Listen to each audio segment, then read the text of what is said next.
प्रभु तेरी वाणी जीवन की रोटी, नैनों की ज्योति अंधेरा मिटाती।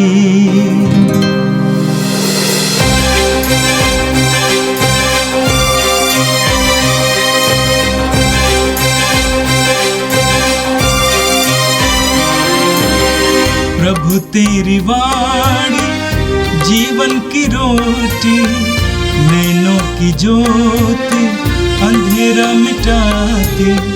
प्रभु तेरी वाणी जीवन की रोटी, नैनों की ज्योति अंधेरा मिटाती। वाणी वाणी वाणी वाणी वाणी पवित्र है, शाश्वत है, जीवन का मन्ना है। 24 जनवरी शनिवार। पहला पाठ सामुएल का दूसरा ग्रंथ अध्याय 1 वचन संख्याएं 1 से 4, 11 और 14, 19 और 23 से 27 तक। पाठ का मूल सारांश है, वीर योद्धा युद्ध में कैसे मारे गए। शाऊल की मृत्यु के बाद दाऊद ने अमेलेकियों को हराकर सिकलग में 2 दिन बिताए। तीसरे दिन शाऊल के शिविर से एक आदमी आया। उसके कपड़े फटे हुए थे और वह सिर पर मिट्टी डाले हुए था। उसने दाऊद के पास पहुंचने पर मुंह के बल गिरकर उसे दंडवत किया। दाऊद ने उससे कहा, कहाँ से आ रहे हो? उसने उत्तर दिया, मैं इज़राइलियों के शिविर से भाग निकला हूँ। दाऊद ने पूछा, क्या हुआ? मुझे बताओ।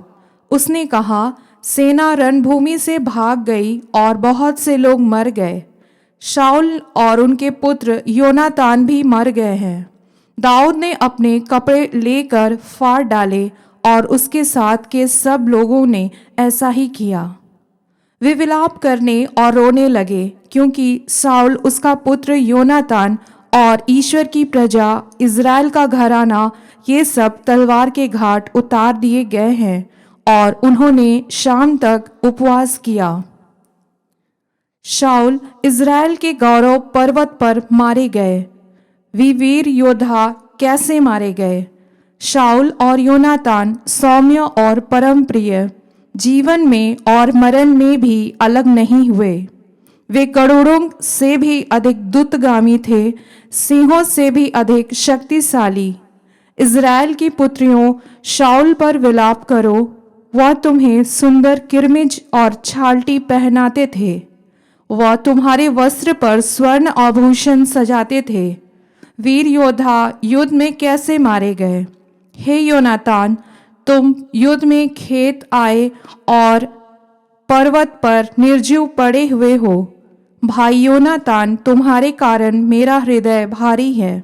मैं तुमको बहुत अधिक प्यार करता था। स्त्रियों के प्रेम की अपेक्षा तुम्हारा प्रेम मेरे लिए अधिक मूल्यवान था। वीर योद्धा कैसे मारे गए, युद्ध के अस्त्र शस्त्र कैसे नष्ट हुए। यह प्रभु की वाणी है। संत मार्कुस के अनुसार पवित्र सुसमाचार, अध्याय 3 पद संख्या 20 और 21।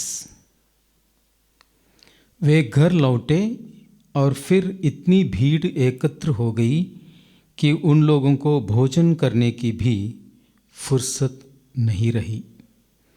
जब ईसा के संबंधियों ने यह सुना तो वे उनको बलपूर्वक ले जाने निकले, क्योंकि कहा जाता था कि उन्हें अपनी सुध बुध नहीं रह गई है। प्रभु का दिव्य सुसमाचार है। हे क्रिस्त, तेरी स्तुति हो। प्रभु क्रिस्त में मेरे प्यारे भाइयों, बहनों और बच्चों, आज का पहला पाठ नबी सामुएल के दूसरे ग्रंथ से लिया गया है। अध्याय 1 से हम लोगों ने अभी अभी उस पाठ को सुना। इस पाठ से मैं आज के मनन चिंतन के लिए 3 बिंदुओं को आपके सामने रखना चाहता हूं। शुरुआत में कल्पना कीजिए कि आप अपने जीवन के यश में हैं, सक्सेसफुल इन योर लाइफ, और एक ऐसा व्यक्ति है जो आपके खिलाफ है। आपकी भलाई वो देख नहीं सकता है, सह नहीं सकता है, ईर्ष्या से भरा हुआ है, और यहाँ तक कि आपको मार डालने की सोच में है। वो आपको मार डालने के लिए एक तरह से योजना बना रहा है। जब आपको इसकी भनक लगने लगती है तो उस व्यक्ति के प्रति आपका क्या विचार होगा? और आप ये भी इसी प्रकार भी जीते रहे होंगे कि आप डर डर के जीते हैं कब वो आपका कत्ल ना कर डालें। और एक दिन आपको ये खबर मिल जाती है कि फलाना व्यक्ति जो आपको मारने के लिए सोच में था, उसका एक्सीडेंट हो गया और एक्सीडेंट में वो मर गया। अभी आप क्या अनुभव कर रहे हैं? What is your feeling at this moment?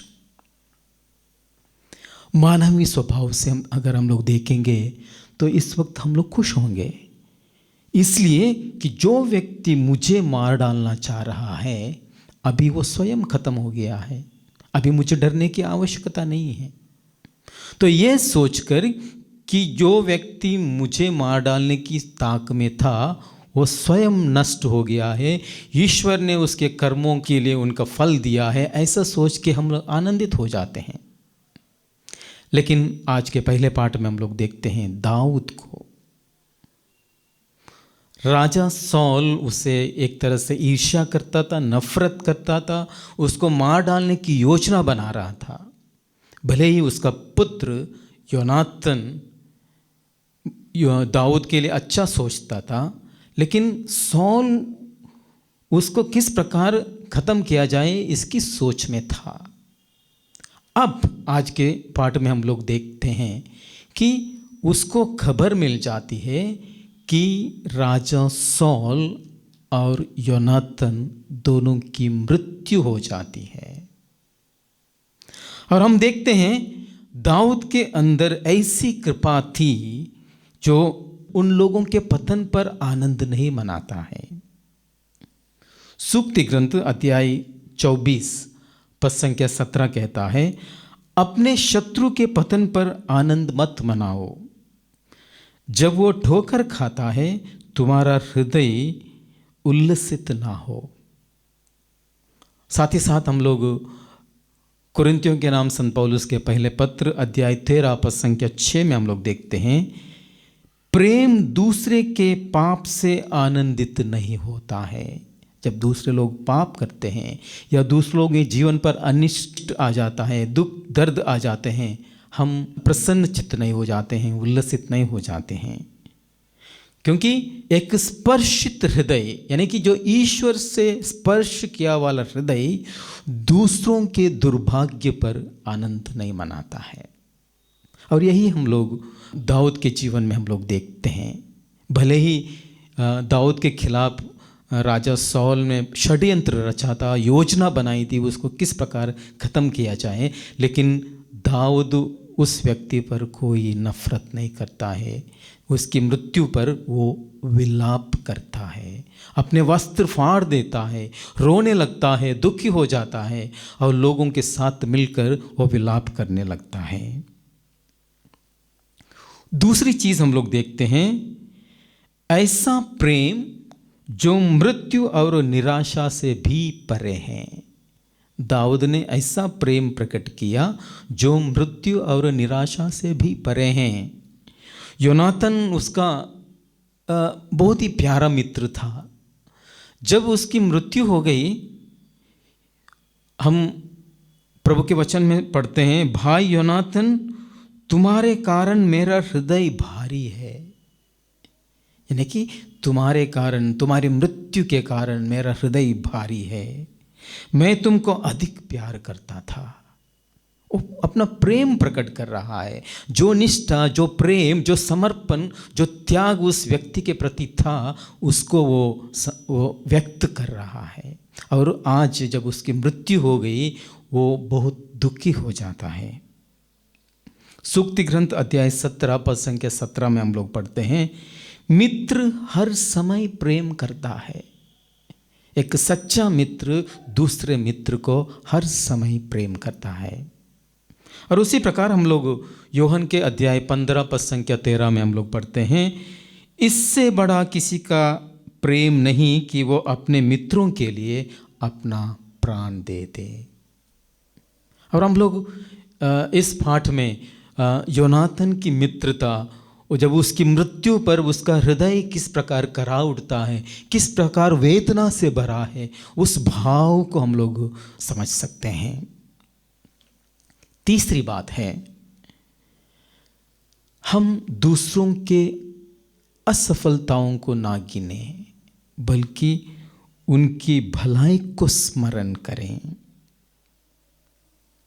फिलिपियों के नाम संत पौलुस लिखते हुए कहते हैं, जो कुछ सच है, जो कुछ आदरणीय है और जो न्याय संगत है, उन्हीं बातों पर मनन चिंतन करें। और हम लोग देखते हैं कि किस प्रकार दाऊद साउल और योनातन के भलाई के बारे में सोचता था। भले ही वो जानता था कि राजा साउल उसको मृत्युशैया पर लिटाना चाह रहा था, लेकिन हम लोग देख रहे हैं कि किस प्रकार उन सारे बुराइयों को त्याग देता है, भूल जाता है और केवल उनके भलाई को याद करता है। और कहता है, साउल और योनातन सौम्य और परम प्रिय, जीवन में और मरण में भी अलग नहीं हुए। वे गरुड़ों से भी अधिक द्रुतगामी थे, सिंहों से भी अधिक शक्तिशाली। उनकी जो खूबियां हैं उसको गिनने लगता है, उनकी बुराइयां नहीं करता है। वो ये नहीं कहता कि फिलिस्तीनियों को वो नहीं हरा पाया, उनके खिलाफ वो लड़ाई नहीं लड़ पाया, मैंने ऐसे किया है। अपनी अहम या अपनी बड़ाई वो नहीं गिनाता है, अपनी बातों को नहीं गिनाता है, अपनी खूबियों को नहीं गिनाता है, बल्कि उस व्यक्ति की खूबियों को, अच्छाई को गिनाता है। तो इसीलिए आज पहला पाठ हम सभी लोगों को यही संदेश देता है कि सबसे पहले हमें दूसरों के दुर्भाग्य पर, दूसरों के दुख पर, दूसरों की वेदनाओं पर, कष्टों पर हमें आनंदित नहीं होना चाहिए। दूसरी चीज़ है, हमें अपने मित्रों के साथ जो मित्रता हम लोग बनाए रखते हैं उसको ईमानदारी से निभानी है। और तीसरी चीज़ है, हम भले ही कुछ लोगों को हम पसंद ना करते हों, उन लोगों की बुराई ना करें, बल्कि उनकी अच्छाइयों को हम लोग गिनें।